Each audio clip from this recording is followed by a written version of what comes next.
Bismillahirrahmanirrahim. Assalamualaikum warahmatullahi wabarakatuh.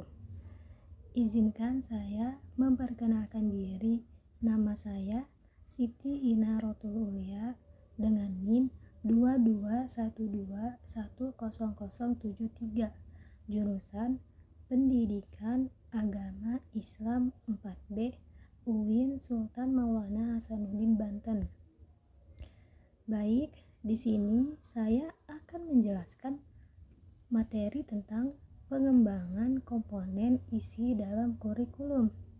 Poin yang saya akan jelaskan yaitu ada dua, yaitu yang pertama pengertian komponen isi atau materi atau bahan ajar. Yang kedua, jenis-jenis materi pembelajaran atau bahan ajar. Nah, baik, langsung saja materi yang pertama yang ingin saya paparkan yaitu pengertian komponen isi atau materi atau bahan ajar. Bisa dilihat yang pertama yaitu pengertian komponen isi. Komponen isi adalah komponen yang didesain untuk mencapai komponen tujuan.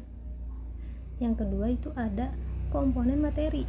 Komponen materi adalah bahan-bahan kajian yang terdiri dari ilmu pengetahuan, nilai, pengalaman, dan keterampilan yang dikembangkan ke dalam proses pembelajaran guna mencapai komponen tujuan.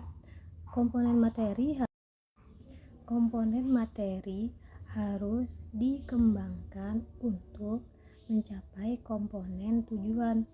Oleh karena itu, komponen tujuan dengan komponen materi atau dengan komponen-komponen yang lainnya haruslah dilihat dari sudut hubungan yang fungsional. Pada hakikatnya, materi kurikulum adalah isi kurikulum. Kemudian itu ada dalam Undang-Undang tentang Sistem Pendidikan Nasional telah ditetapkan bahwa isi kurikulum merupakan bahan kajian dan pelajaran untuk mencapai tujuan penyelenggaraan satuan pendidikan yang bersangkutan dalam rangka upaya pencapaian tujuan pendidikan nasional dalam bab 9 pasal 39 di dalam Undang-Undang bab 9 pasal 39 tentang sistem pendidikan nasional telah ditetapkan bahwa isi kurikulum merupakan bahan kajian dan pelajaran untuk mencapai tujuan penyelenggaraan satuan pendidikan yang bersangkutan dalam rangka upaya pencapaian tujuan pendidikan nasional. Nah, sesuai dengan rumusan tersebut, isi kurikulum dikembangkan dan disusun berdasarkan prinsip-prinsip sebagai berikut. Bisa dilihat prinsip yang pertama yaitu materi kurikulum berupa bahan ajar pembelajaran yang terdiri dari bahan kajian atau topik-topik pelajaran yang dapat dikaji oleh siswa dalam proses belajar dan pembelajaran.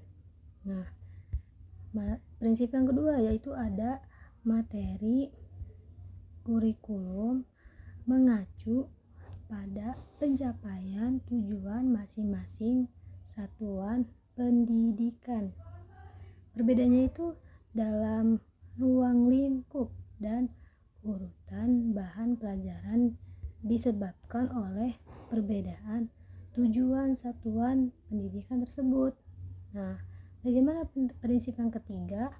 Prinsip yang ketiga yaitu materi kurikulum diarahkan untuk mencapai tujuan pendidikan nasional. Dalam hal ini, tujuan pendidikan nasional merupakan target tertinggi yang hendak dicapai melalui pencapaian materi kurikulum. Nah, itulah prinsip-prinsip dalam kurikulum tersebut.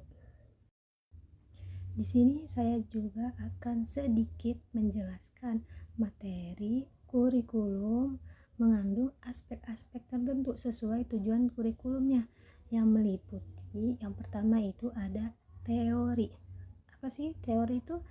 Ialah seperangkat konstruk atau konsep, definisi, dan preposisi yang saling berhubungan, yang menyajikan pendapat sistematik tentang gejala dengan menspesifikasi hubungan-hubungan antara variabel-variabel dengan maksud menjelaskan dan meramalkan gejala tersebut.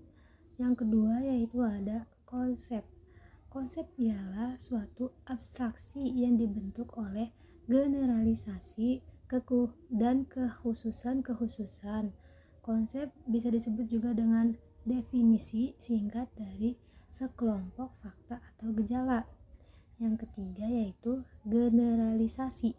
Generalisasi adalah kesimpulan umum berdasarkan hal-hal yang khusus, bersumber dari analisis, pendapat, atau pembuktian dalam penelitian. Yang keempat yaitu prinsip. Prinsip adalah ide utama, pola skema yang ada dalam materi yang mengembangkan hubungan antara beberapa konsep. Yang kelima ada prosedur. Nah, prosedur adalah suatu seri langkah-langkah yang berurutan dalam materi pelajaran yang harus dilakukan oleh siswa. Baik, itulah pemaparan materi pertama tentang pengertian komponen isi atau materi atau bahan ajar yang sudah saya paparkan. Selanjutnya di sini saya akan menjelaskan materi yang kedua, yaitu ada jenis-jenis materi pembelajaran atau bahan ajar. Materi pembelajaran dipilih seoptimal mungkin untuk membantu peserta didik dalam mencapai standar kompetensi dan kompetensi dasar. Hal-hal yang perlu diperhatikan berkenaan dengan pemilihan materi pembelajaran adalah jenis, cakupan, urutan, dan perlakuan atau treatment terhadap materi pembelajaran. Nah, jenis-jenis materi pembelajaran dapat diklasifikasikan sebagai berikut, yaitu ada 5 jenis-jenis materi pembelajaran. Yang pertama yaitu ada 1 fakta. Fakta yaitu segala hal yang berwujud kenyataan dan kebenaran, meliputi nama-nama objek, peristiwa sejarah, lambang, nama tempat, nama orang, nama bagian atau komponen suatu benda, dan lain sebagainya. Nah, contoh dari fakta yaitu ada dalam mata pelajaran gambar bangunan. Nama-namanya itu peralatan gambar dan aplikasi komputer dalam menggambar. Yang kedua yaitu ada konsep. Konsep yaitu segala yang berwujud pengertian-pengertian baru yang dapat timbul sebagai hasil pemikiran, meliputi definisi, pengertian, ciri khusus, hakikat, inti atau isi, dan sebagainya. Nah, contohnya itu dalam pembahasan struktur beton. Dalam pembahasan struktur beton, yaitu semen adalah zat yang digunakan untuk merekat batu, bata atau batako maupun bahan bangunan lainnya. Jenis yang ketiga yaitu ada prinsip. Prinsip yaitu berupa hal-hal utama, pokok, dan memiliki posisi terpenting, meliputi dalil, rumus, adagium, postulat, paradigma, teorema, serta hubungan antar konsep yang menggambarkan implikasi sebab akibat. Contohnya itu dalam mata pelajaran fisika, hukum Newton tentang bergerak, hukum 1 Newton, hukum 2 Newton, hukum 3 Newton, atau gesekan statis dan gesekan kinetis, dan sebagainya. Jenis materi pembelajaran yang keempat yaitu ada prosedur. Prosedur merupakan langkah-langkah sistematis atau berurutan dalam mengerjakan suatu aktivitas dan kronologi suatu sistem.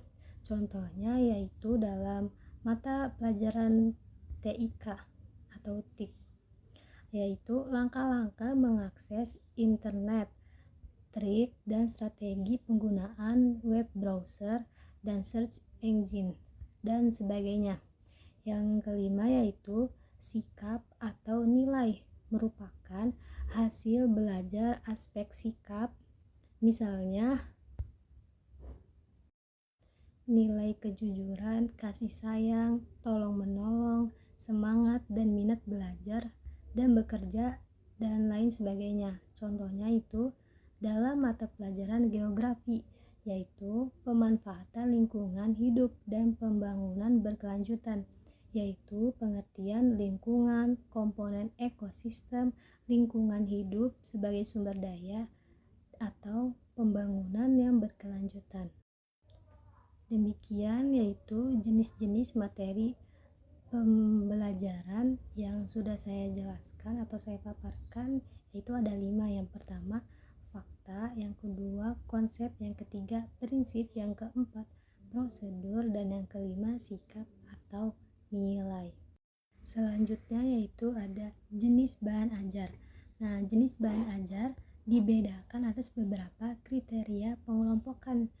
Yang pertama yaitu ada bahan ajar yang sengaja dirancang untuk belajar, seperti buku, handouts, LKS, dan modul. Yang kedua yaitu bahan ajar yang tidak dirancang namun dapat dimanfaatkan untuk belajar, misalnya clipping, koran, film, iklan, atau berita. Menurut Prastowo, dari segi bentuknya, bahan ajar dapat dibedakan menjadi 4 macam, yaitu yang pertama, 1.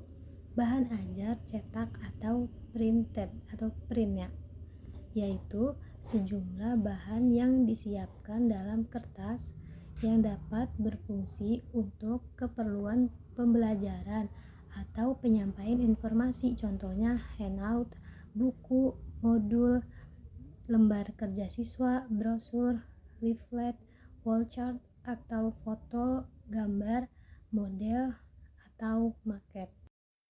Yang kedua yaitu bahan ajar dengar atau audio atau program audio, yaitu semua sistem yang menggunakan sinyal radio secara langsung yang dapat dimainkan atau didengar oleh seseorang atau sekelompok orang.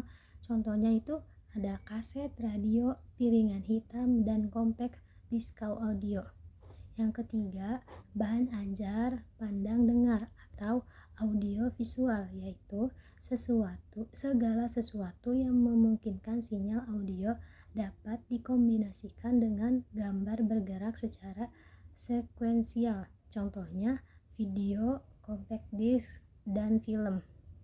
Yang terakhir yaitu yang keempat, bahan ajar interaktif atau interactive teaching materials, yaitu kombinasi dari 2 atau lebih media, bisa audio, teks, grafik, gambar, animasi, dan video, yang oleh penggunanya dimanipulasi atau diberi perlakuan untuk mengandalkan suatu perintah atau perilaku alami dari presentasi, contohnya itu compact disc interaktif. Usai sudah pemaparan materi yang sudah saya jelaskan tentang pengertian komponen isi materi atau bahan ajar dan jenis-jenis materi pembelajaran atau bahan ajar. Cukup sekian dari saya. Jika ada yang ingin ditanyakan silahkan. Kurang lebihnya mohon maaf. Wassalamualaikum warahmatullahi wabarakatuh.